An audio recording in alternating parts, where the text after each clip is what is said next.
Okay, lahat po ay tatayo po tayong lahat. Buksan mo natin ang ating mga Bible sa Book of Ephesians chapter 1 this morning.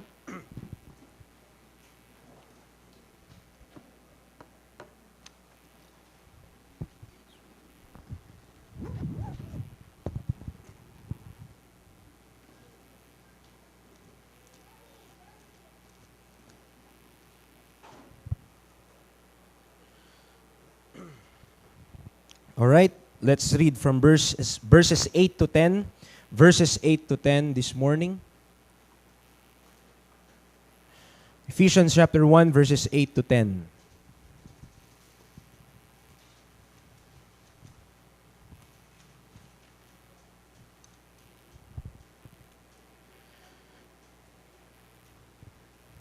Sabay-sabay po tayo ready read.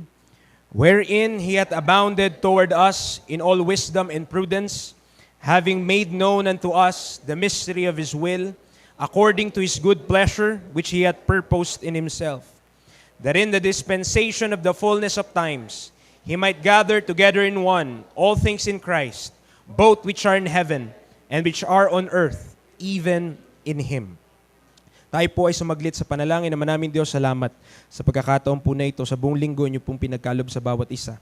O Diyos, pagkalooban niyo nga po kami ng kapahingahan sa inyo pong presensya. O Diyos, maging sa inyong banal na salita.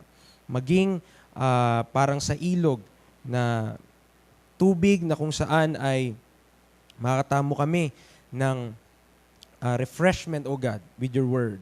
Help us, Lord, na ma-cleanse ang aming mind, to renew by the scriptures, by the washing of water by the word, that all its uncleanness, that all its carnality, that all its evil thoughts and minds may be subdued and may be laid over to the feet of Jesus Christ. Help us today as we preach your word, maging ako, Panginoon, na mangangaral ng salita mo. Salamat sa oportunidad na binibigay patuloy sa karunungan, sa katalinuhan, sa utterance na pinagkakaloob niyo po, O Diyos. Nawa kami po ay mapagpala ngayong umaga at nawa kami rin po ay inyong i-convict sa aming mga ginagawa, maging sa aming pong pamumuhay. Lord, help us to have that high view of God, to know that you are the Lord God above, that we are your creatures and also not just creatures, children, and children then heirs, heirs of God and joint heir with Christ. Help us, Lord, with these things. Nawa, Panginoon, sa aming gagawin, maging hanggang sa pagkatapos sa aming gawain ngayon, ikaw, Panginoon, madakila. Bigyan niyo po kami ng tenga na handa pong makikinig sa inyong banal na salita. Sa pangalan ni Jesus, amen and amen. Tayo po yung makakaupo.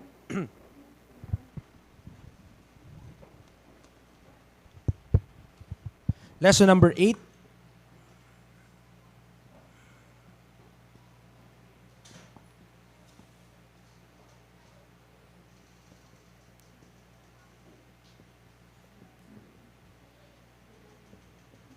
Before we go through our topic for today, which is the mystery of His will, mentioned in verse number 9. Nakita niyo po?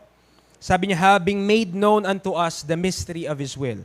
Before we go into that, no, I'll just address some things this morning. Kilala niyo po si Evangelist Roji. He has a study called The Battlefield of the Mind. No? Meron siyang pag-aaral na ganun. At sa YouTube, matatagpuan mo yung lesson na yun. 30 episodes yun na isa't kalahating oras, bawat isa. So, in that study, meron din akong pamphlet nun. Merong tinatawag na 3 phases of attack para sa isang Kristiyano. There is what we call these 3 phases of attack. No?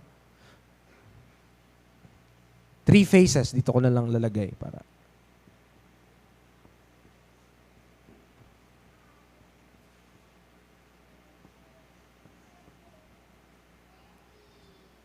The premise is we are in a battle, mga kapatid. Tayo po ay nasa labanan. Okay? That's why even in Ephesians chapter 6, if I'm not mistaken, God says, put on the whole armor of God, that He may be able to stand against the wiles of the devil. For we wrestle not against flesh and blood, but against principalities, against powers, against the rulers of the darkness of this world, against spiritual wickedness in high places. No? That's why we are commanded to put on the whole armor of God para makatayo daw po tayo. So, if we are in a battle, kung tayo ay nasa isang gera, expect na may laban and expect na meron din namang mga casualties. O yung mga nagapi sa gera. And in this three phases of attack, mga kapatid, we'll realize that indeed, Satan is still working in our world against the will of God. Kontra po ang kaaway sa kalooban ng Diyos. Ayaw po ng kaaway ang gusto ng Panginoon. Kontra siya doon. Number 1, sabi doon sa pag-aaral na yon na first phase of attack is attack the message. Ang unang aatakihin ay yung mensahe mismo.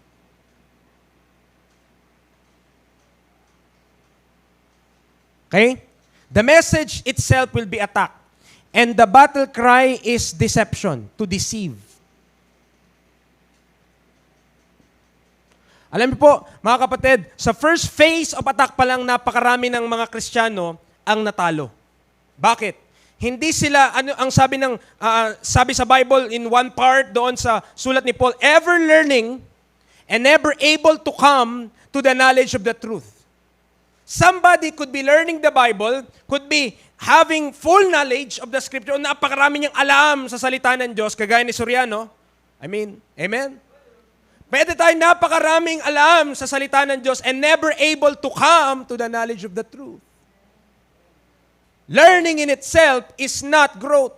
Hindi lang, nalaman mo lang. Alam mo lang na si Noah, kung paano siya namatay. Alam mo lang mga facts. But that is not the knowledge of the truth. In the phase 1 of attack, ang ginagawa ng kaaway, dinideceive niya para hindi mo paniwalaan ang katotohanan. Yung gospel ay na-atake dito sa first line of attack na ito. That's why you have multiple ways how to be saved. Or mayroon kang mga pamamaraan, maliligtas ka sa pamagitan ng sariling gawa at hindi sa pamagitan lamang ng ginawa ni Kristo Jesus. Ang katotohanan ay na-atake dito po sa unang parte ng pag-atake ng kaaway. The message is attacked. The gospel is being attacked. The gospel is being perverted. It is being corrupted. Dito po yun sa una. Okay? Ay, ang mga tao na yan, believe lang daw masave na? Come on. Amen.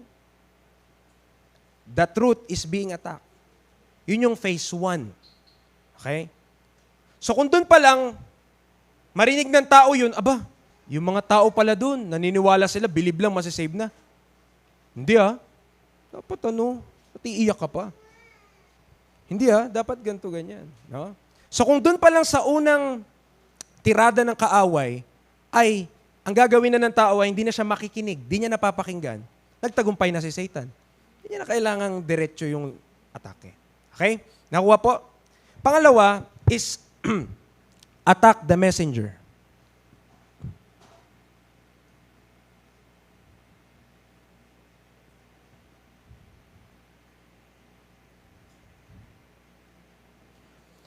The battle cry here is to intimidate.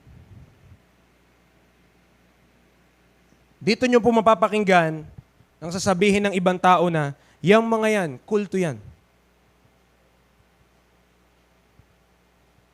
When you hear somebody, kapag sinabi nila na itong mga tao na to, dyan sa shining light, mga kulto yan. Aba, paano naman nangyari yun? One of the definition ng cult, kailangan brainwash yung mga tao. At talagang kahit anong sabihin ng leader, gagawin. Kailan pa nangyari yun? Amen. Tama po ba? No? So, other pastors and other churches had been tagging us of being a cult. Hindi naman na bago yan. Dati pa yun eh. No? So, anong point? Dito naman, dahil hindi nila ma-atake mismo yung mensahe, dahil tayo, pinaniwalaan natin katotohanan, yung gospel, alam natin kung paano tayo na-save, hindi na nila mananakaw yun. Okay? Hindi na makukuha ng ibang tao yung katotohanan na nasa sa iyo at nasa sa akin. Pero, pwede ka pa rin nilang takutin. Pag pinaniwalaan mo yan, lalayuan ka. Kapag pinaniwalaan mo yan, didispellowship ka. Kapag pinaniwalaan mo yan, mawawalan ka ng kaibigan. Yan. So yung battle cry ng pangalawang phase ng attack ay para takutin kung sino yung naniniwala sa katotohanan. Para, ang gagawin mo na lang, oo nga, baka sobra namang radikal yung aking faith. Ano lang ako. Ano lang naman ako eh, gusto ko lang mahalin ng Lord. So, di naman importante yan kahit anong paniwalaan ko, basta alam ko mahal ko ang Panginoon. Yun yung gustong gawin ng kaaway. And what he wanted ay yung mga nagtuturo ng katotohanan ay tumahimik at wag na lang magsalita. Yes, the gospel, naligtas ka na. Pero ang gusto ng kaaway, wag mo ipagsabi yun. Gusto ng kaaway, wag mong hayaan ng iba malaman din nila yung truth. Papatahimikin ka niya. You will put you to silence through this phase 2 of attack. Kasi gusto ka niyang takutin. And those are the things that we are hearing. Hindi naman po bago yun. Pero, para sa mga, just to help also, yung mga bago pa sa pananampalataya, huwag tayong magbulag-bulangan sa realidad na ganun po. People doesn't want us. Ayaw talaga sa atin, yung mga ibang simbahan. At huwag ko na i-sugarcoat mga kapatid. Yung iba na inis pa. Ano ba ginagawa natin sa kanila? Nagpipitch lang naman tayo linggo-linggo. Amen. Ano bang ginagawa natin sa kanila? Hindi nga tayo nagpo-post sa social media. Hindi man natin sila tinitrigger sa mga wala naman tayo ginagawa. And yet, they are pissed. Naiinis sila sa atin. Bakit kaya? Amen. That's because there is a message that you hold that they're afraid. Meron kang hinahawakang truth na takot sila na malalaman nila yun. Or takot sila na malaman ng mga miyembro na yun sa church. They are so afraid. That's why they will intimidate. They will say words, they will speak kung ano-ano. Ay, yung mga tao na yan, ano yan? Puro Paul lang yan. Mga Paul yan. Do you hear them say that? Alam mo ba't nila sinasabi yon? Because they could not. Wala naman eh. Alam mo yung bata, pag natatalo na yan sa laro niya, mga asar na lang yan. Bakit? Bata yun! Amen! Kapag ikaw, papogs kayo, te-text kayo, natatalo ka na, nanay mo, malaki tiyan. Gaganon-ganon na yan, di ba? Di ba? Tenga mo, parang kalabaw. Gaganon na lang. Bakit? Bata po yun eh. Tama po ba? At ang bata, mga asar lang yun. Bakit? Kasi hindi nila kayang talunin yung tao ng patas, lalaban na lang sila ng asaran. Kasi iyak talo. Nakasunod? That's why they will speak slander against us. I'm telling you. They'll say, yung mga tao na yan, di nagta-tights yan. Di yan naniniwala sa tithes. Yeah, those things. Alam niyo po mga kapatid, kung ikaw'y nasa ilalim ng biyaya, hindi mo kailangan ng batas para magbigay. Hindi natin kailangan ng batas, kailangan 10%, 15%, 20%. Tayo inutusan sa Biblia na ialay ang ating mga sariling katawan bilang haing buhay sa Diyos. Ibig sabihin, higit pa yun sa 10%. We are not gauged by percentages, mga kapatid. But we have a measure. Merong measure ang bawat isa kay Kristo Jesus. Amen. We have measure in Christ. Therefore, if our measure mas malaki sa iba, it's supposed to be proportionate sa faith natin kung ano yung kaya rin natin ibigay. You could not force somebody. Alam mo, sa kahit anong bagay, napakahirap na magbibigay ka ng napilitan ka lang. Amen. Yung nagbigay ka dahil napilitan ka. Pero, naisip nyo na po ba, yung mga, meron tayong pinagagastosan na kahit malaki, okay lang. Hindi natin iniisip. Merong mga ganon. No? Pag bibili ka ng cellphone, kahit gaano kamahal yan, walang isip-isip. Needs to. Needs to. Nakakukuha niyo po? Ibig sabihin, pag naiintindihan mong mahalaga yung isang bagay, wala kang pakialam kahit gaano pa kamahal yun. Ibibigay mo yung pera mo, hindi mo nga pinag-iisipan eh. Amen. Ang point lang mga kapatid, when it comes to the ministry of the Lord, when it comes to giving to the church, we are not forced to do so. Di tayo pinipwersa. Why? Because God is wise enough and the scripture is enough, mga kapatid, to convince us na kung kailangan, mga kapatid, and this church will be, ang gagamitin to para sa kalooban ng Panginoon, you need not to be forced to do so. You will initiate. Ikaw mismo magiging initiator. Ano bang kailangan dyan? Ano bang pwede kong maibigay dyan? I mean, you don't need somebody to force you na ibigay mo kung ano yung dapat mong ibigay. And for that reason, mga kapatid, they will accuse us that because we are not giving tithes, sabihin nila, ito mga yan, mga tao na yan, hindi yan, hindi yan naniniwala sa tithes. Alam mo, yun ang pinakatakot silang doktrina. It's not even the gospel, that's not even Paul. Hindi po yun. Be honest with ourselves. Yan ang kinakatakot ng marami. Why? Kapag natutunan kasi yun, baka hindi na magbigay ang tao. Which happens. Nangyari po talaga sa mga church. Yung mga natututo ng katotohanan, pinrich nila, pero instead na makita nila na naging mas maganda yung state, they see na parang mas pumangit pa. Parang mas naging madamot pa ang mga tao. And that's phase 3 of attack, mga kapatid. It is to discredit the messenger.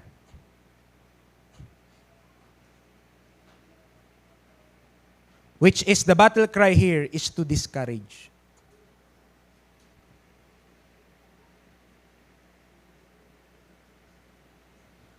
Anong point, preacher?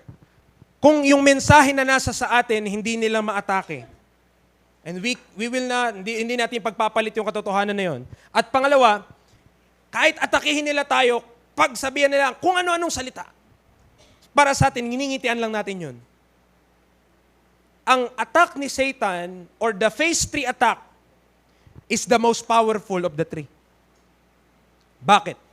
Satan could even use other members of Christ's body to discourage you. Preacher, sobra naman na yata yung sinasabi mo. Di ba dapat magmahal tayo sa iba? And ang point, ang messenger, ang maramdaman niya, di na yata ako pinapakinggan. Wala na yata nakikinig. Wag na lang ako mag-preach. Wag na lang ako magsalita. And when that comes, yung discouragement, yung disappointment, yung kalungkutan, mga kapatid, sorrow, when that fills the heart, wala nga, kaya nga discouraged, wala ka ng lakas, oh. No courage. How could you preach the truth anymore? Paano mo pa mapapangaral ang katotohanan kapag discouraged ka na sa mga taong kasama mo? Naintindihan niyo po? That's his phases of attack. And please expect this. Kung tayo ay tatayo sa katotohanan, Satan doesn't like that. Ayaw talaga niya yun. Hindi siya natutuwa na may mga natututo ng truth. Hindi siya natutuwa na meron church na alam ang gospel, na tinatayuan ang katotohanan ng salita ng Diyos, na naniniwala na ang kaligtasan ay walang halong gawa, at naintindihan even, kaya yung topic natin yung mystery of His will, naintindihan yung mystery na yon na binigay kay Apostle Paul, mga kapatid. Ayaw ng kaaway na natututunan yung mga bagay na yon because that exposes his defeat. Pinapakita ng mga bagay na yon na talo na siya. That he is already defeated. Nobody wants, ayaw niya na malalaman yun, ayaw niya na matututunan yun. Mga kapatid, please listen. The will of God is greater than us. Mas nakahihigit pa yung kalooban ng Diyos sa atin. Huwag natin isipin na kalooban ng Diyos is all about anong dapat kong maging sa buhay ko. The will of God is not all about I will be a mayor, I will be an engineer, I will be somebody in the society. No. Hindi yun ang, no. Wala kang mabasang ganun sa scripture. The will of God is all about His Son, Jesus Christ. And what His purpose is for the heaven and the earth. Amen. At magi-involve lang tayo dun sa kalooban na yun ng Diyos. And when we come to that truth, kapag dumating tayo sa katotohanan na yun, kapag naintindihan nating mas nalalim yung katotohanan and expect that Satan will not be happy over it. Hindi talaga siya masaya. Ang gusto niyang gawin, tumigil ka. Ang gusto niyang gawin, huwag ka magpatuloy. Ang gusto niyang gawin, i-give up mo yung iyong pananampalataya. At ipapaisip niya sa'yo, kung hindi ko lang ito natutunan, masaya pa sana kami. Amen. Kung hindi ko lang nalaman itong mga bagay na ito, ang dami ko sanang friends. Kung hindi ko lang nalaman yung mga bagay na ito, I will still be in the congregation with those who love Jesus. Mga kapatid, kung ayaw mo sa katotohanan, di mo mahal si Jesus. If you don't want the truth, plainly preach in God's Word, mga kapatid, you don't love the Lord. To love the Lord is to love His Word, to love the truth about Him. Kung ito yung kalooban ng Diyos, ito yung nakasaad sa Kanyang salita, to love the Lord is to believe that book. What is stated in His book, paniwalaan natin. Amen. To love the Lord, hindi lang yung, ay, masyado naman tayong technical. Ay, masyado naman komplikado yan. Nag-aral-aral pa tayo, verse by verse. Di ba pwedeng hindi na lang yan? Di ba? Those are voices in our heads that wants us to stop in what we're doing. Gusto ng kaaway, pahintuin tayo. Kaya dito pa lang sa number 1, marami nang natisod dyan. Amen. Maybe, on the process, because kapag natutunan mo ang katotohanan, hindi ka pa malago nun. Natutunan mo lang eh. Maaring ang naging response natin ay mayabang tayo. No? Nung natutunan natin yung mga bagay-bagay, nabasa mo yung mga word na dispensation. Oo, dispensationalist ako. Oo, mystery, naniwala ko dyan. Oo, itong mga bagay na ito, when you hear these things, ang epekto sa atin, naging mayabang tayo. Tingin natin, superior tayo sa iba. And therefore, nung nakipag-usap tayo sa kanila, yun ang tingin nila, na mayabang tayo. Pero mga kapatid, salamat. Dahil the bond of perfectness is charity.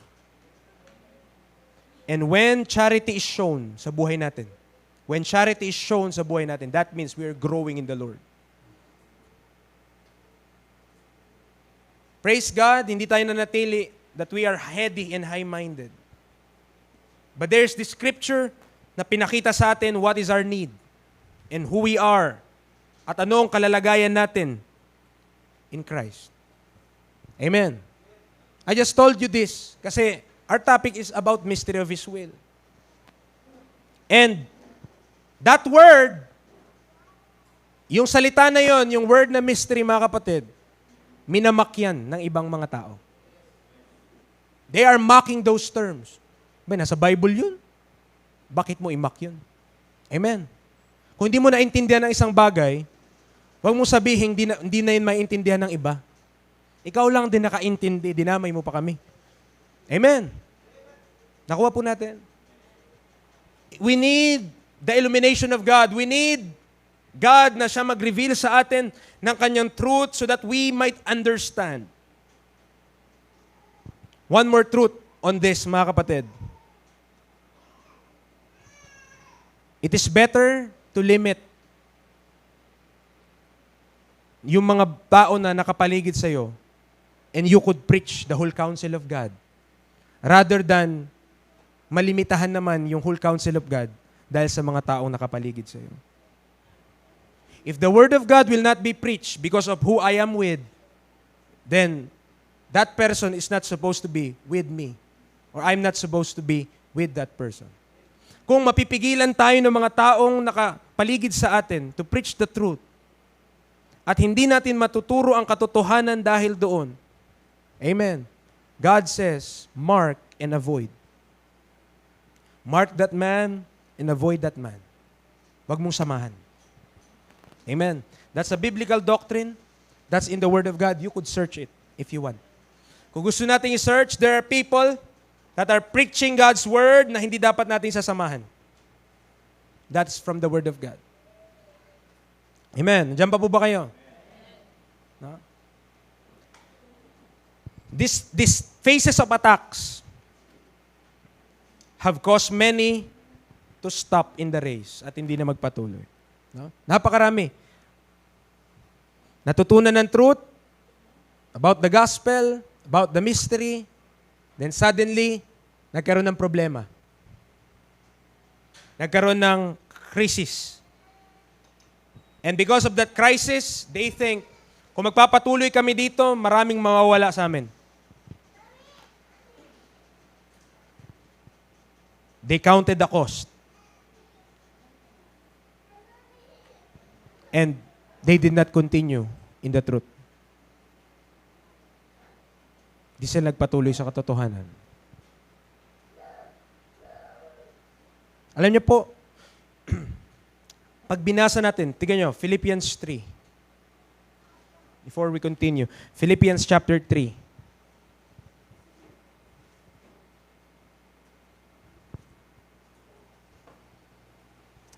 Verses 17 to 19. Philippians 3, 17 to 19.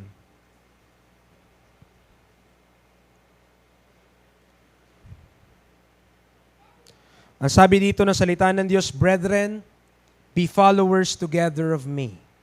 Sino nagsasalita? Apostle Paul. And mark them which walk so as ye have us for an example. Markahan nyo kung sino yung mga kagaya naming lumalakad bilang halimbawa sa inyo. For many walk, sabi niya maraming lumalakad, of whom I have told you often, and now tell you even weeping. Meron daw mga lumalakad, marami, no? Many, napakaraming lumalakad. Pero ano ang description ni Apostle Paul sa kanila? They are the what? Enemies of the cross of Christ. That tells me that not everyone who preaches Christ is the friend of Christ. There are those who are preaching Christ, but they are the enemies of the cross of Christ. Anong description? Bakit sila naging kaaway? Verse 19. Whose end is destruction, whose God is their belly, and whose glory is in their shame, who mind what? Earthly things. There are people that their primary concern is not the souls of men, but their own appetites. There are people na ang kanilang ang pinakamataas na prioridad nila, hindi yung kaluluwa ng tao, kundi yung pakinabang na meron sila. Whose, sabi niya, end is destruction. Whose God is their belly. Tignan yun, Diyos nila, yung tiyan nila. Preacher, talaga ba nasa Bible yan? Yes. Mga kapatid, the truth, parang espada, no? Like a two-edged sword. Masakit po ang salita ng Diyos. Amen? Masakit talaga pag pinreach ang salita ng Diyos, lalo na, i-preach mo ng tama, ha? Hindi yung banat lang banat. No? Iba yung banat lang ng banat sa nagpipreach talaga ng salita ng Diyos. Pero kapag pinreach ang salita ng Diyos, it will hurt. Okay? Isipin mo, masabihan ka, ang Diyos ang kanilang tiyan, whose God is their belly, and whose glory is in their shame, and who mind earthly things. Masakit yun, masabihan isang tao ng ganun, i-preach sa kanya na ganun. Masakit po yun, mga kapatid. It's not a pleasant truth. Pero parang gamot, it's not pleasant, but it's needed. Hindi lahat ng hindi mo gusto, hindi mo kailangan. Amen. Ang gamot, paminsan, mapait. Pero kailangan para ikay gumaling. At ang salita ng Diyos, mga kapatid, ganun talaga. Masakit. There is reproof, there is rebuke, there is correction in the Word of God. Pero kung hindi mo iti-take yun,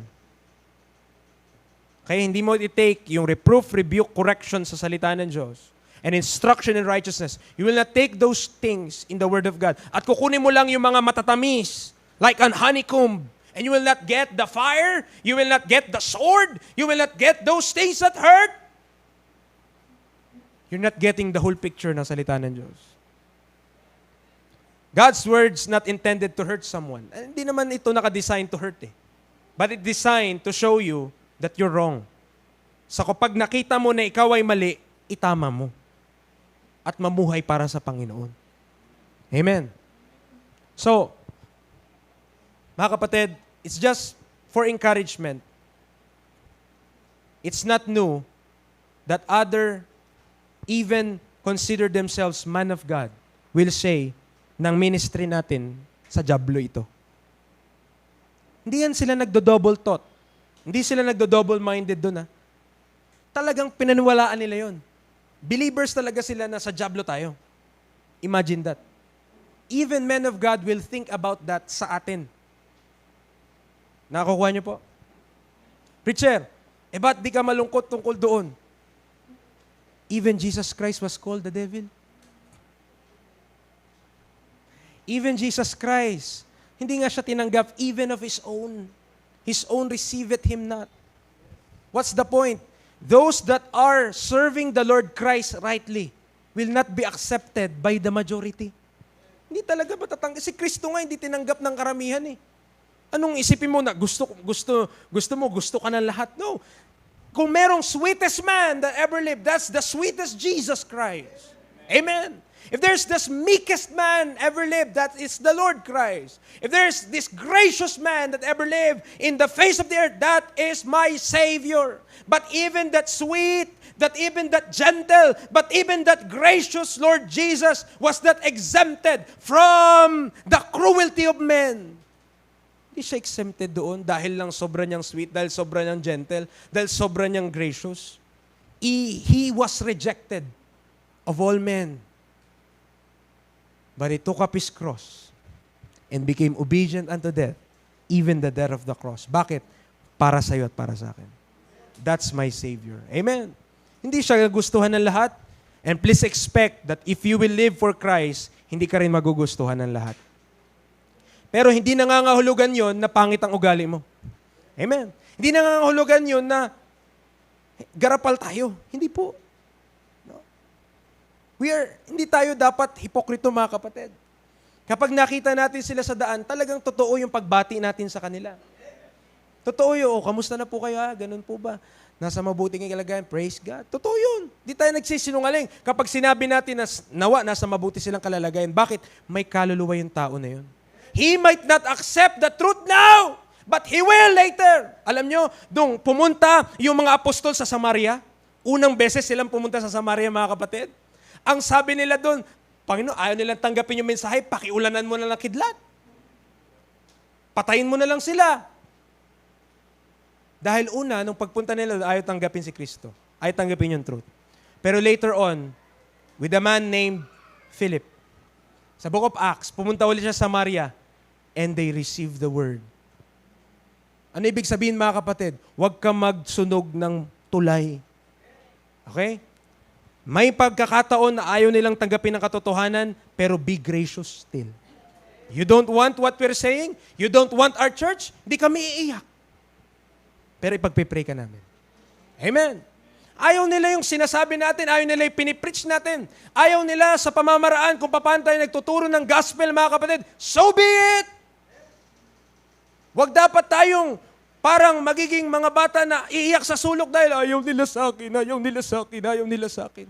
People doesn't want the truth because of the deception of Satan. Amen also. Meron silang blindness sa kanilang minds.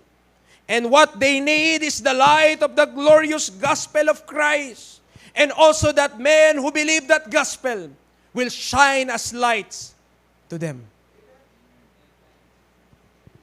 Nandiyan pa po ba kayo? Amen. I'm preaching this just to encourage you. Na kung may maririnig tayong mga reports about that, that's normal. Ang hindi normal kapag tuwang-tuwa na sila sa atin. Matatakot na ako. Bakit sila tuwang-tuwa sa atin? But if they will still maintain their stance against us, mga kapatid, at least alam nila kung anong pinaniwalaan mo. Though, mali-mali naman ang kanilang pagkaintindi because they have not talked to us. Alam niyo yung ganon? Di naman nakipag-usap sa'yo, pero napakaraming alam niya tungkol sa'yo. Pwede man kayo nag-usap. Saan niya lang natutunan? Sa chismis. Sa kung ano-anong pinagsasabi sa labas. Amen. Mga kapatid, just a piece of advice. Sa scripture, tinuturo ito. Pakinggan niyo po mabuti. Before 2 or 3 witnesses, let a word be established. Ibig sabihin, kapag even sa kapatiran natin, may narinig ka isang bagay tungkol sa isang kapatid, huwag mo munang paniwalaan. I-confirm mo muna. Kausapin mo yung mismong tao. Okay? Kausapin mo yung mismong tao na yon, narinig ka, ganito daw siya, ganito daw siya. Ganun ba? Sige, tanong ko siya. Di ka ba naniniwala sa akin? Hindi mo ba alam na totoo yung sinasabi ko?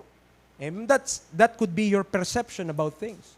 But that is not the whole package. Amen. Nandiyan pa po ba kayo? So when we heard a report, kapag may narinig ka report, i-confirm mo muna lagi. Huwag mong i-take for granted na dahil sinabi to ni Brother Kurt, totoo to. Malay mo, inaantok siya nung nakita niya yun. Malay mo, matutulog na siya doon, kaya medyo nahihilo na siya nung nakita niya isang bagay. So, hindi na tama yung kanyang understanding nung panahon na yun. So, kapag nagkwento siya tungkol sa isang tao, alam mo, nakita ko to si Kaiser ganito. May kaakbay siya doon. Nakabike siya, di ba? Puti yun eh. Puti yung bike. Kaakbay niya yung isang babae doon. Di mo pala alam, si Ate Winnie yun. Amen. Bakit? Just because you do not confirm facts from the person. So kung may narinig tayo, kausapin natin yung tao. Amen. Hindi yung pinagkikwentuhan natin yung tao. Diyan pa po ba kayo? That is Bible, mga kapatid. Before 2 or 3 witnesses, that a word be established. Okay? Kung ang isang tao, para bagang guilty na yung isang tao, di mo pa siya pinagsalita. Kahit sa korte, mga kapatid, kahit caught on act, ito po, kahit caught on act yung tao na pumatay, may proseso pa rin. Di ba? Parang mainis ka lang minsan, bakit ganun? Caught on act na nga, siya yung pumatay, talagang hinampas niya yung bote. Malay mo naman, self-defense. Nakita niyo po? Doon sa proceedings, malalaman what really happened. So it's not always kung ano lang nakita mo, kundi yung the whole thing. Yung katotohanan. So when we hear something, mga kapatid, when we hear a report, kagaya ng ganun, kulto daw yung mga yan, ganto-ganto yung mga yan, ay alamin mo muna ang katotohanan. Don't just believe what they're saying. Yung mga tao na yan, no? Grace yung mga yan. Ako po, huwag ka sasama sa mga yan. Paano mo naman nasabi? Nakausap mo na ba sila? Hindi pa, pero sa kwento, na narinig ko sa napakaraming mga tao, hindi pa ba totoo yun? Di ba? Ang hindi niya lang kinausap ay yung mismong tao. Lahat na pinagkwentuhan niya. O lahat na pinakinggan niya, pero yung tao ayaw. Bakit?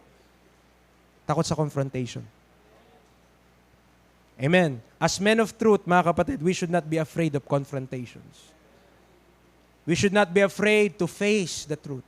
Di tayo matakot na i-face ang katotohanan. If we were given a chance na ipaliwanag kung anong pinaniwalaan natin, why not?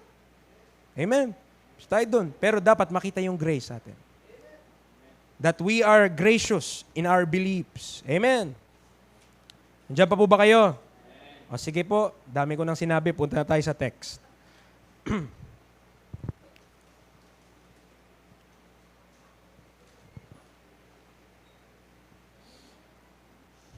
All of that, this word being mocked, being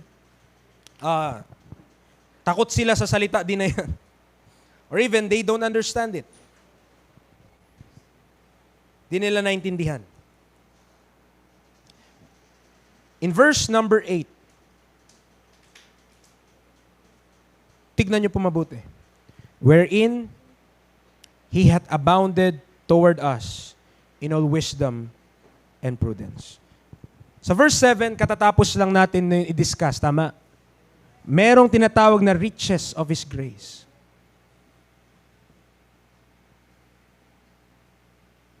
Ano sabi ng verse number 8? Wherein He hath abounded toward us in all wisdom and prudence.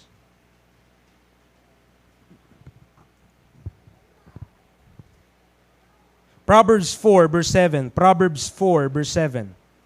Just for getting the meaning or understanding the words. Proverbs chapter 4 verse number 7.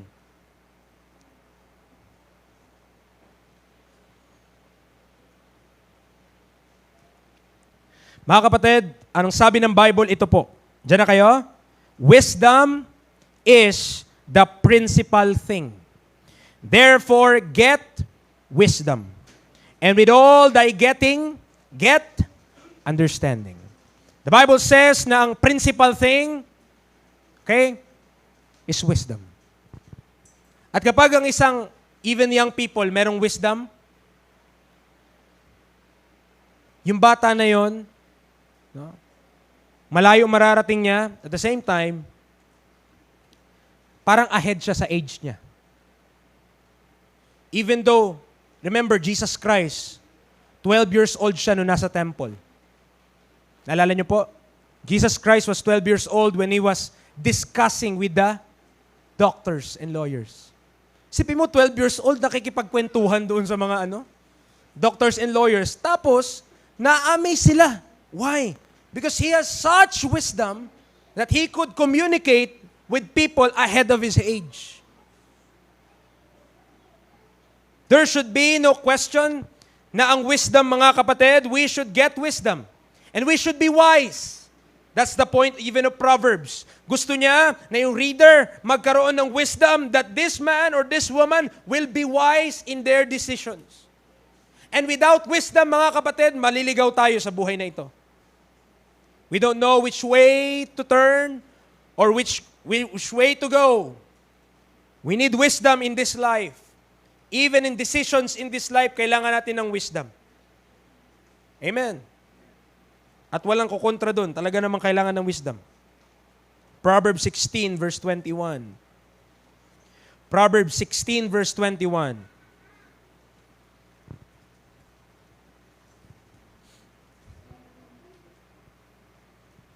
The wise in heart shall be called prudent, and the sweetness of the lips increaseth learning. So, yung prudence, mga kapatid, it's parang synonymous ng wisdom or being wise. Pero, nakita nyo naman, ang sabi niya, the wise in heart shall be called prudent. So, prudence, kapag sinearch nyo sa dictionary, parang makita nyo doon na knowing, sige, tignan ko na lang po sa dictionary para di tayo magkakamali. In the dictionary, merong definition ng prudence.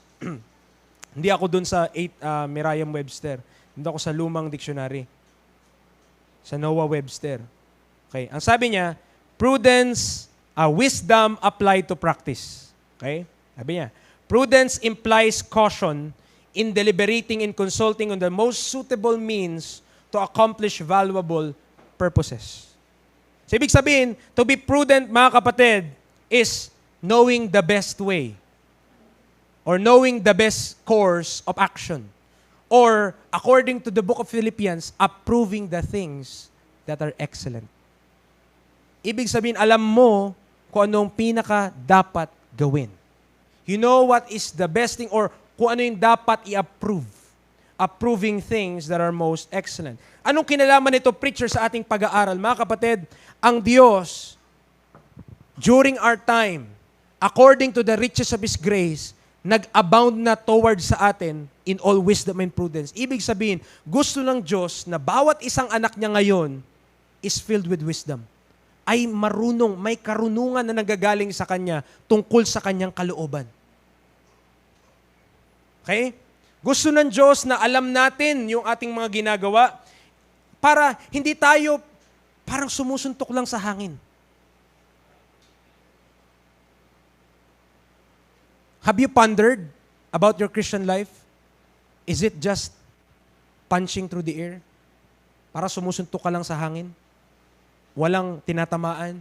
Lahat mintis? Walang purpose? Walang direction?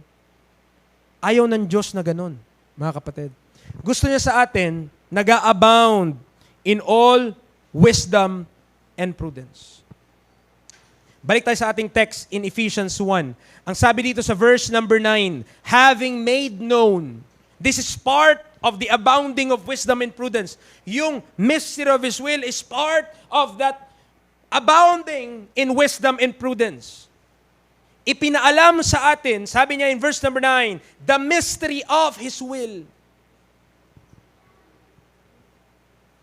According to His good pleasure which He purposed in Christ in Himself. What Christians are being spoiled of, robbed, o nanakawan tayo, yung nananakaw sa atin ngayon, hindi natin alam na reveal na po, matagal na. In Colossians chapter number 2, verse number 8, these truths are already in the Bible.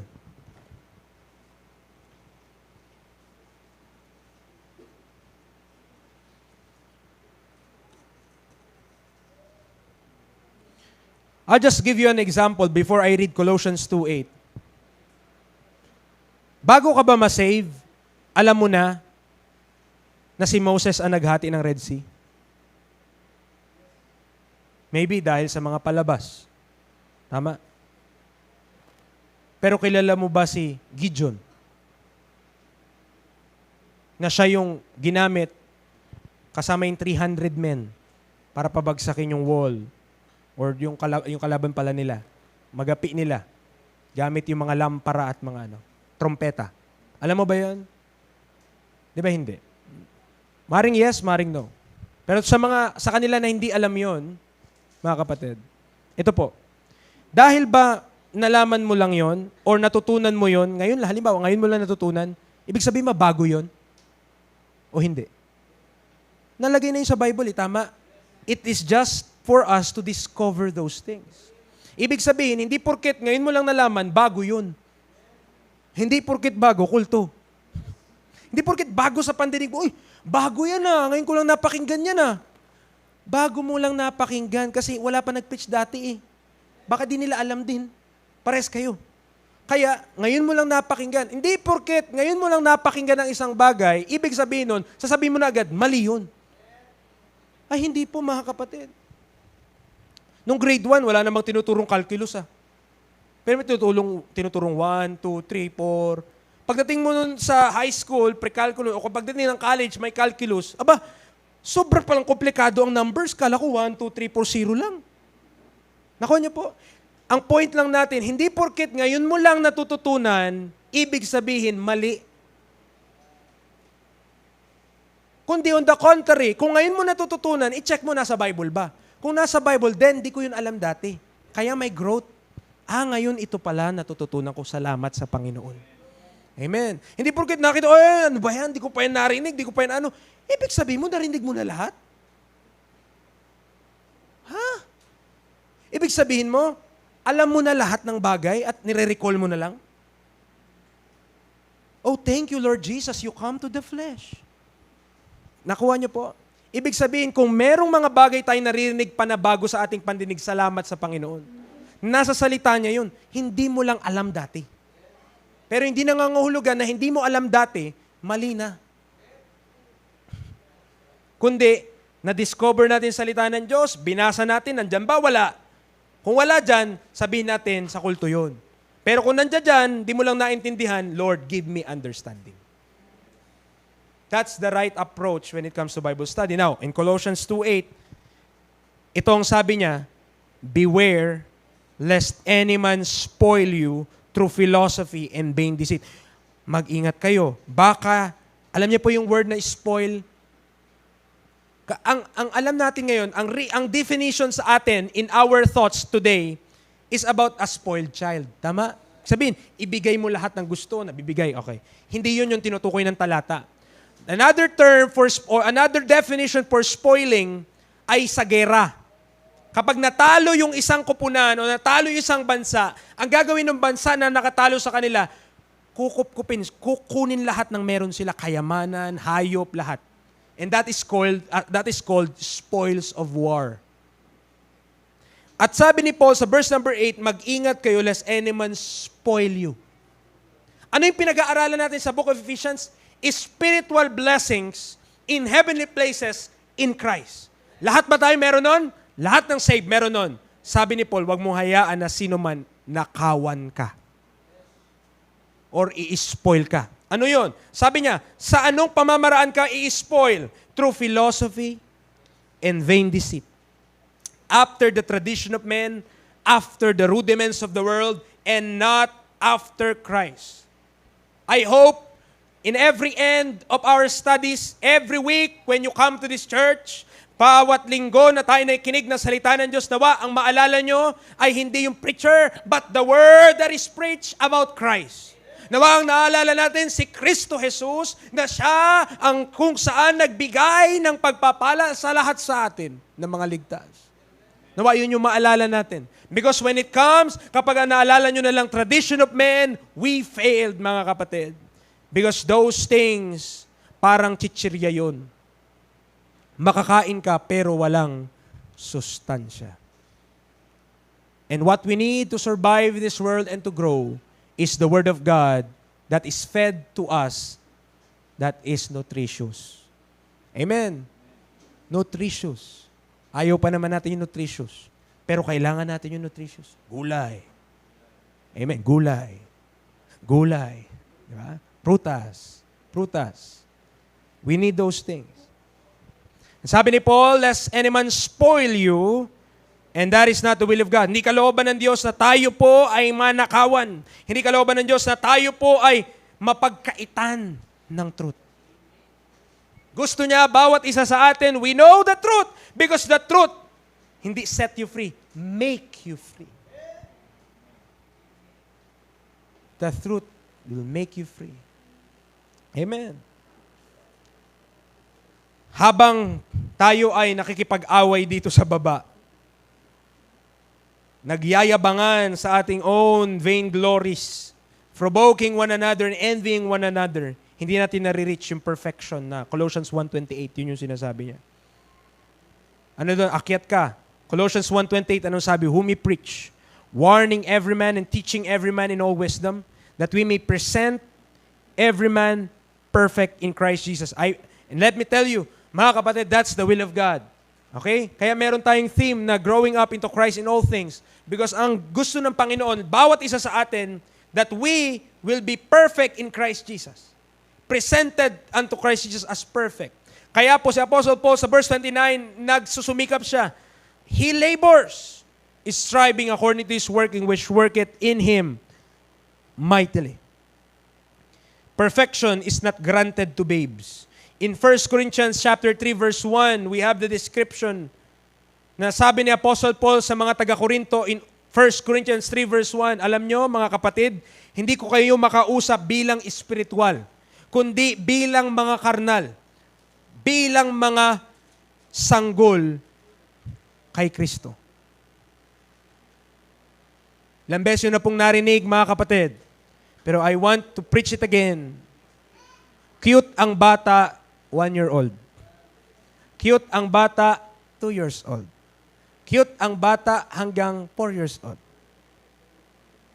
Pero pag bata pa rin pag 15 years old, bata pa rin pag 20 years old, ang sarap ng kurutin.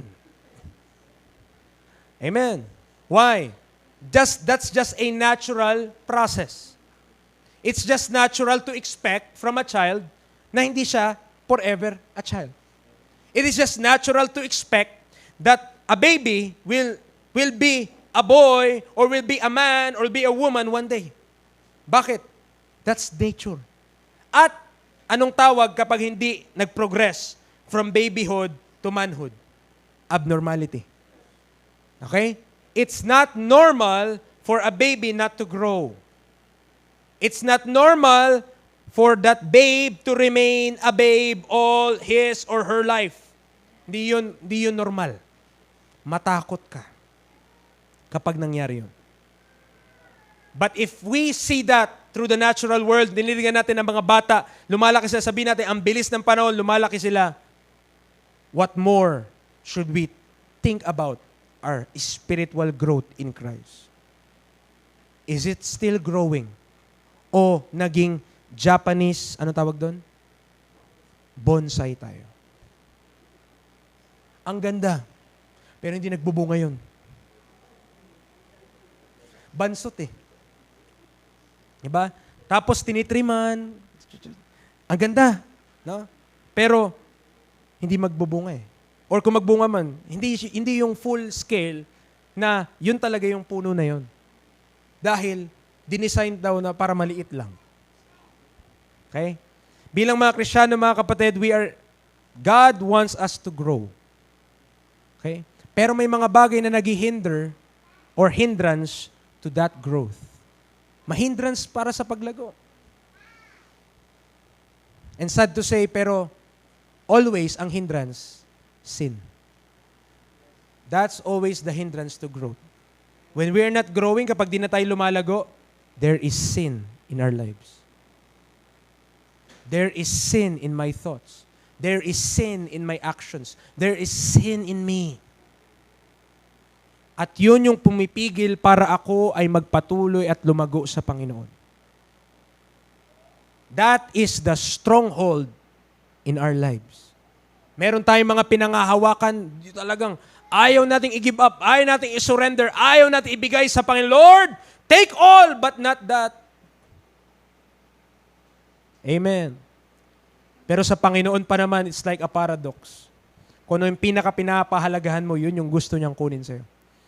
Sabi niya kay Abraham, Abraham, take up thine own son Isaac and offer him for me. Diba? I-offer mo siya para sa akin. Ano na lang sabi ni Abraham? Tara nak, gala tayo, punta tayong bundok. O, sige po, kuha siya ng mga kahoy. Okay. Iniwan yung mga servants sa paanan ng bundok. Sila na lang umakyat. Iniwan din yung donkey. Pinabuhat sa anak niya yung load. Pinabuhat sa anak niya yung mga kahoy. Pero, ay, sino ba namang hindi makaisip? Siguro ako yung siguro ako yung pahigain doon. Siguro ako yung sunugin doon. Pero nagtiwala yung son sa kanyang father.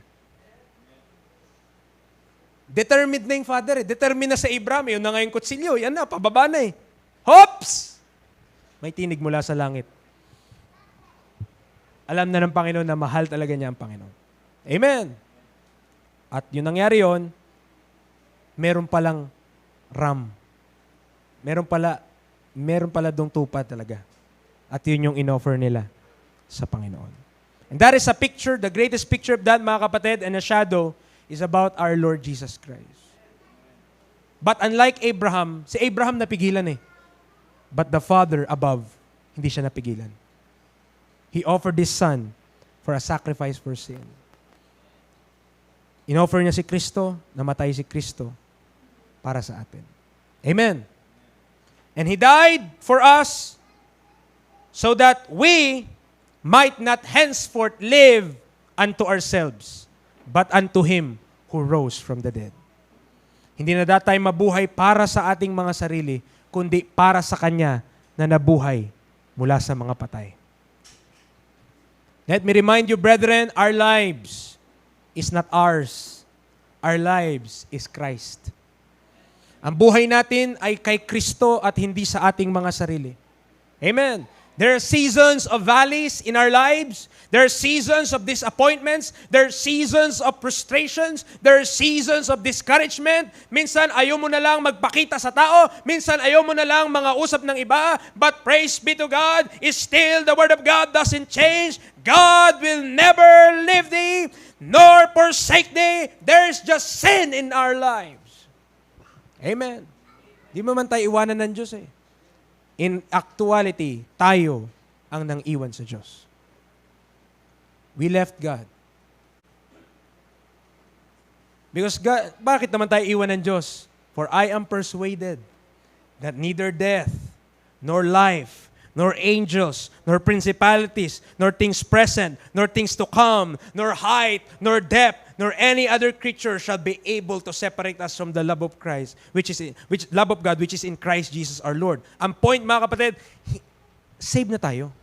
Hindi na kailanman maaalis yung kaligtasan sa atin. There's no amount of force in the universe that is greater than the love of God in us. Wala nang makapagpapahiwalay doon.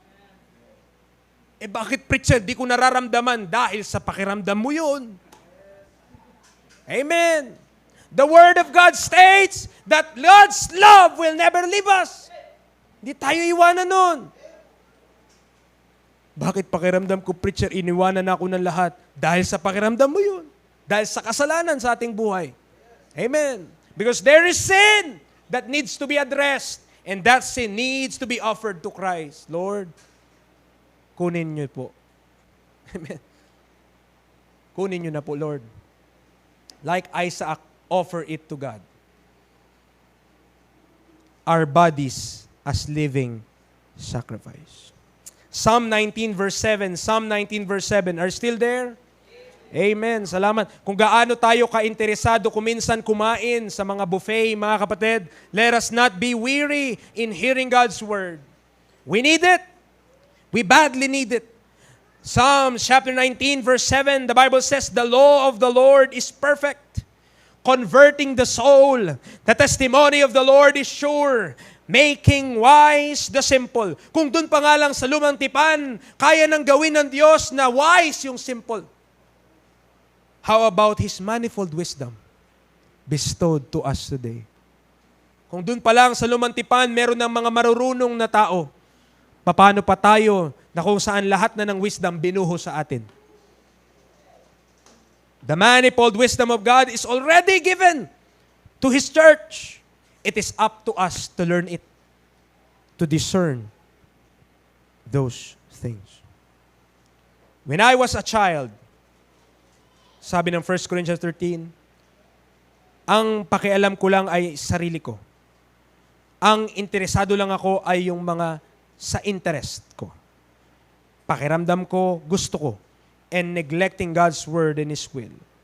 Even grown-ups, mga kapatid, only see life as hardships, survival, and cares of this world.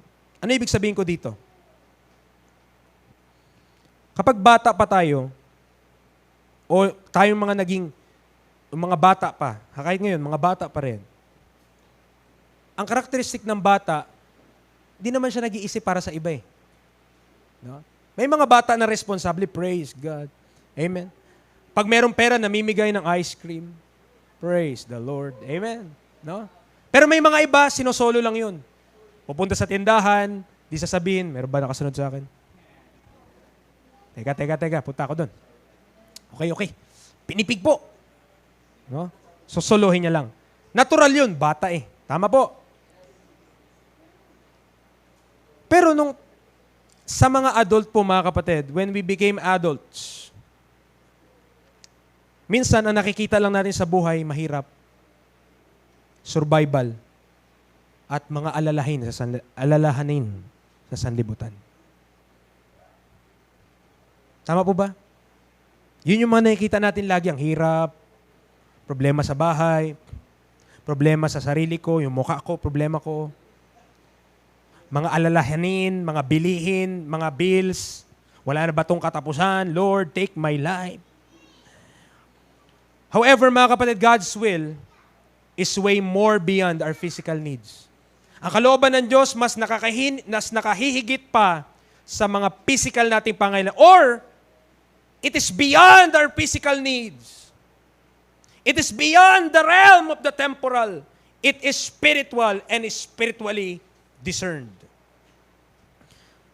Talaga naman, kapag yun lang ang inisip mo, yung hirap ang buhay, talagang mahirap naman. Amen. Pag doon ka na lang nag-focus, ang hirap ng buhay, wala kaming pambiling bigas, wala kaming pambili ng noodles, wala kaming pambili ng sardinas, asin na lang kami, asukal na lang kami. Kapag inisip mo yon, mga kapatid, anong labas mo? Depressed. Kung mahirap ang buhay, wag mo isipin yun. Mahirap pa rin naman, pero at least di ka depressed. Gutom ka lang, pero, amen, there should be hope in a believer. I should see that even though nasa mahirap tayong sitwasyon, I should see that you will not give up.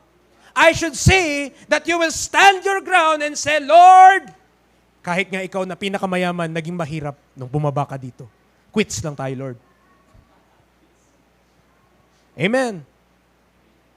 Mas mainam kaya na ganun. Mas mainam na alam mong mayaman ka na naghihirap ka. Kesa yung feeling mo mayaman ka, mahirap ka naman talaga. Okay? And mga kapatid, we are rich in Christ. That is even greater sa kung anong meron ka ngayon. Simula nung pinanganak ka, hanggang mamatay tayo mga kapatid, lahat ng wealth na yon, hindi mo matutumbasan yung wealth na naka-reserve sa atin. Yung ginto dun sa langit, apakan lang. Street nga lang eh. Amen. Naintindihan niyo po? Mayaman tayo though dito sa lupa. We don't have riches like that of the wealthy men in this world. Wala tayo nun. Kung may magkakaroon sa atin dito sa sakyan BMW, praise God, mga kapatid. Oh no, why? No? Kung meron man, himala. Pero ito ang point, mga kapatid.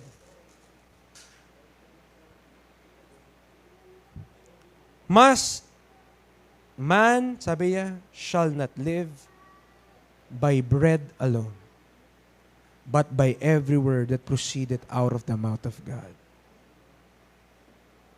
Gaano natin pinahalagahan ang salita ng Diyos? Pinapahalagahan ba natin na even though physically gutom tayo, we want to know His Word? Dahil itong salita ng Diyos is the only thing na binigay ng Diyos for us to know Him while we are here as pilgrims in this earth. Kung meron kang minamahal na tao na may iniwan sa'yo kasi alis siya, di ba papahalagahan mo yung bagay na iniwan niya?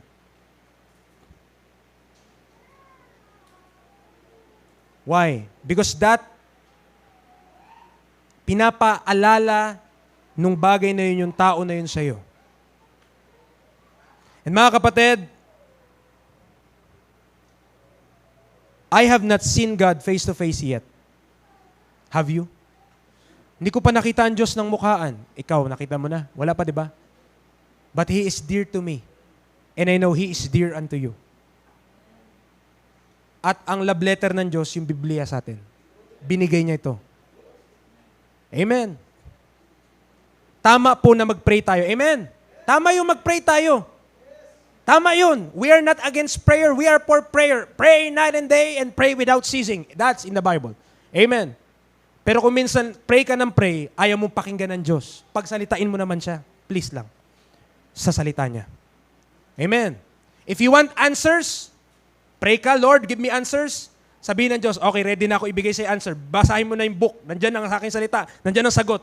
Lord, bigay mo sa akin ang sagot. Lord, ibigay mo na sa akin sagot. Lord, ibigay mo sa akin sagot. Pray ka ng pray, parang chinachant mo ang Diyos. No? Lord, bigay mo na lang. Bagsak mo na lang bigla langit. No. Nilagay ng Diyos yung will niya sa kanyang salita. Hindi niya yun ibagsak sa'yo na parang nagre-ritual ka, oh, Panginoon, Panginoon, pakibaba ang iyong knowledge mula sa langit. Ang abang katulad ko ay naghihintay ng karunungan mula sa itaas. Amen. Hindi ganun, mga kapatid. Hindi ganun. Meron siyang binigay na salita at ang gusto ng Diyos, search it out. Read the book of God. Study the Word of God. Meditate upon the Word of God. At yung mga sagot na hinihintay natin, that will be given to us through His Word. Maring di mo binabasa ng moment na yun, pero papaalala sa'yo ng Diyos, ayun pala ang sagot dun. But God shall supply all your need according to His riches in glory in Christ Jesus. Amen. But in everything give thanks, for this is the will of God in Christ Jesus concerning you. Pray without ceasing. Rejoice ever. Kung walang Word of God na nakaimbak, walang sagot, mga kapatid. Tatawag ka sa Diyos, Lord, anong sagot? The person you're trying to reach is not available. Please proceed to the Word of God for answers. Thank you. Ganon yun. Amen. Binigay na ng Panginoon yung sagot sa kanyang salita. It is up to us to read those verses, to read those chapters, to read the book of God word by word, letter by letter, line upon line. Bakit po nakalagay sa salita ng Diyos ang kalooban ng Diyos?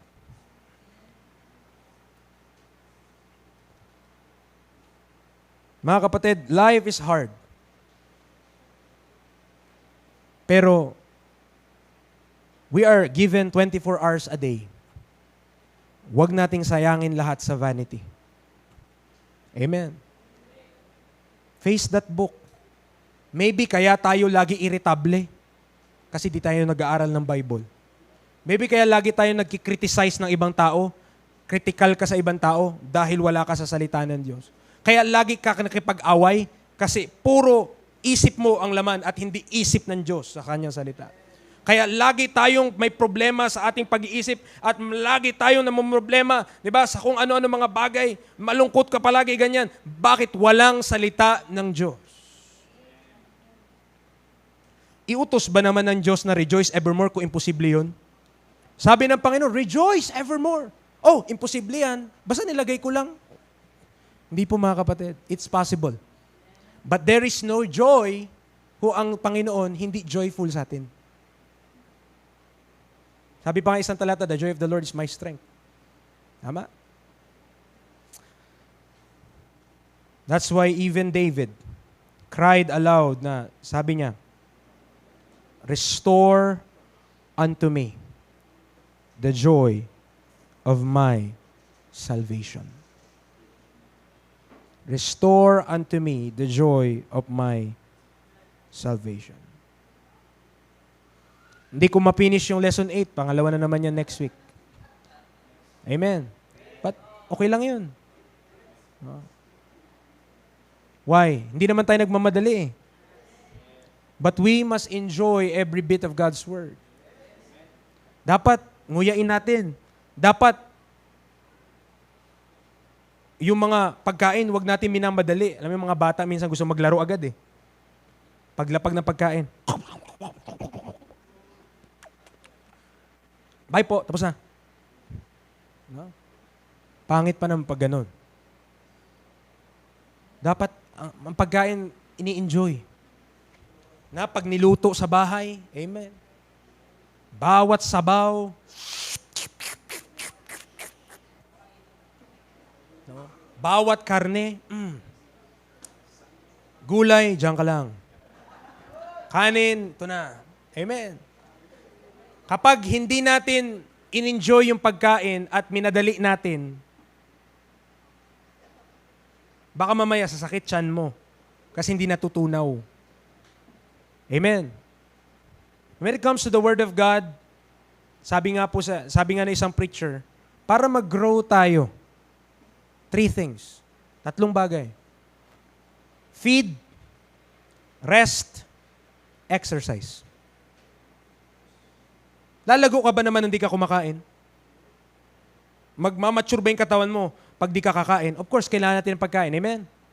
So, kailangan kumain ka ng salita ng Diyos. Pero hindi dapat lagi kang kumakain.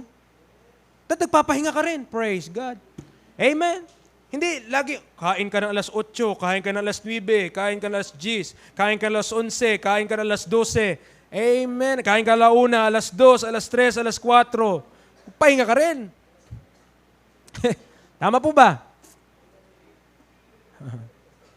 At hindi lang nagpapahinga ka rin kumain, kundi bakit pag nagpahinga ka, anong ginagawa ng katawan mo pag nagpahinga ka kumain? Dinadigest niya naman yun. Big sabihin, yung nutrition na mula dun sa mga kinain mo, kung meron man, sineseparate niya para maging nourishment sa buong katawan. Pero hindi sapat na kumain ka at nagpahinga. Anong resulta nun? Sedentary lifestyle yon. Kapag hindi ka nag-exercise. Kailangan kumain ka, magpahinga ka, at i-exercise mo. Kahit ano, iba gusto na aerobic exercise, anaerobic exercise, kahit ano pa yan. Basta may exercise, mga kapatid, importante. Why? Para yung kinain natin, hindi lang siya magdeposito as fats, kundi ma-transform into energies. Anong point mo, preacher? Pag tayo nagutuman sa physical, ito mamaya, matatapos sa service, tama? Pag tayo nagutuman, tigan nyo, pagmasdan nyo, paglapag pala ng pagkain,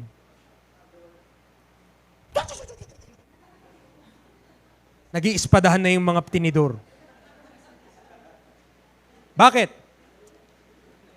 Natural yun eh. Bakit? Appetite eh. Gutom na kasi ako. Tama po ba? Although hindi tama yun. Dapat pila, maayos. Hintayin mo muna, huwag ka makipag-agawan. Okay. Pero nakita niyo yung point, kapag gutom tayo physically, pag nalipasan ka ng gutom, hindi ka papayag na hindi doble yung kain mo kasunod. Pag ako di nakapag-almusal, sigurado sa lunch, dalawang baldehado yan. Ano yun?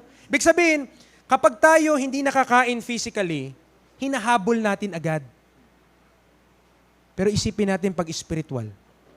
Pag tayo nagugutom na spiritually, kumakain ba tayo agad?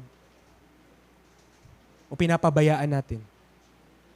Pag nakakaranas ka na, ito na yung kalungkutan, bumabalot na sa atin, nag-aaral ba tayo ng Word of God o mas lalo, kawawa talaga ako. Lord, kunin mo na lang ako. Panginoon, lahat ng problema sa mundo nasa amin. Ang swerte mo naman, nasa inyo lahat. Mamigay ka. No? When it comes to spiritual hunger, are we so eager to feed our souls with the bread of life? Ganun ba tayo ka-interesado na pakainin yung ating spiritual? Kapag sa ating physical, sobra nating bibilis. Amen. Why not? Aba, kainan na to eh. Papalagpasin ko pa ba? Pero sana, nawa mga kapatid, pagdating sa pagkain spiritual, wag din natin pinapalagpas. Pagdating sa pagkain spiritual, wag din sana tayong matagpuan na parang walang pakialam. No. Amen. When it comes to the Word of God, let us be like Mary. Attentive to the word of His dear Lord, Jesus Christ. Tayo po ay manalangin. Lord, salamat sa umaga pong ito, sa inyo pong pagpapala sa iyong banal na salita. Lord, I have not get into the topic for this morning deeply about the mystery of His will. But let these things be a reminder to us, O God, these things na naipangaral po ngayong umaga. Salamat dahil meron pong salita nyo na nagpapaalala po sa amin every time na kami po, Panginoon, ay sa anumang situation ng buhay, circumstansya sa buhay, meron ka pong salita na handa na kami po ay tulungan. Lord, help us to hear Thee and hear Thee well. And not just to hear, but to listen, not just to listen, but to obey. To obey your word, even though sa pakiramdam namin, hindi ito ang best, pakiramdam namin ito ay hindi masakit ito or hindi ito pleasant sa amin. But Lord, let us trust Thee, the Almighty God who makes no mistakes. Salamat, Panginoon, sa opportunity to preach your word and to feed your people with God's word. Help us, Lord, to grow. In Christ's name we pray. Amen and amen.